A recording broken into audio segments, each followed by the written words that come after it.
Parler de la réalité du scaling.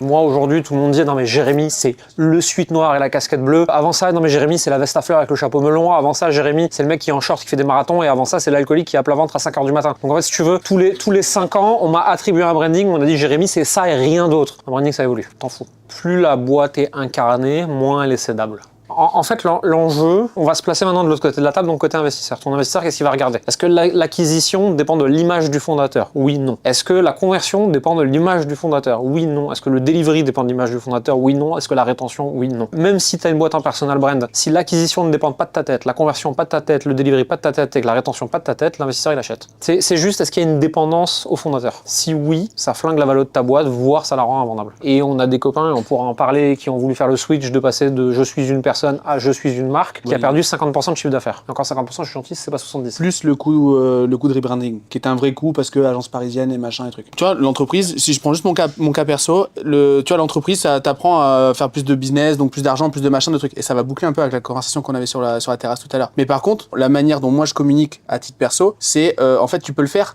mais t'es pas obligé de le faire à n'importe quel prix. Tu peux avoir tes gosses, ton chien, vivre à la campagne et je sais pas quoi et nanani. Et donc, en fait, ça peut être aussi un peu ta ligne d'embut, c'est un petit peu ta marque, ta proposition de valeur, donc plus fort, plus machin, plus truc. Et ta ligne de touche, c'est ok, mais pas à n'importe quel prix. Tu vois, le terrain, il est cadré comme ça. Moi, c'est un peu comme ça que je vois. La réflexion à avoir, c'est que l'entreprise ne communique que sur l'entreprise, le produit, les clients. Le fondateur peut communiquer sur sa vision marché, et c'est normal, tu vois. Ce serait bizarre d'avoir Coca-Cola qui parle du marché du soda. C'est tout à fait normal d'avoir le PDG de Coca-Cola qui parle du marché du soda. Et c'est ça la différenciation qu'il faut faire selon moi. C'est au début, tu es le canal de communication. Donc en fait, tu fais du contenu pour attirer des clients. Et au bout d'un moment, en fait, tu as des assets d'entreprise, page Facebook, ads, chaîne YouTube, compte Instagram, etc., qui eux communiquent pour acquérir des clients. Et donc le fondateur peut se détacher de l'acquisition et parler en son nom de sujets qui prennent de la hauteur par rapport à l'acquisition. Mais ça vient dans un second temps seulement. Et à ce moment-là, tu peux tout à fait avoir un fondateur extrêmement personal brandé. Alex Dana fait 0 acquisition pour Live Mentor.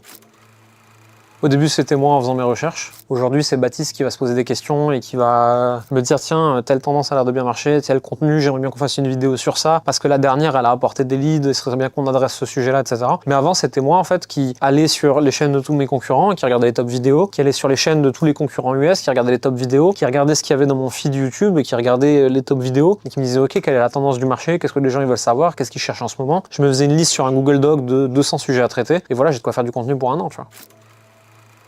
Vous lui demandez? Pose la question, hein. Comment est-ce que vous nous avez découvert? Ce sera pas 100% vrai, mais...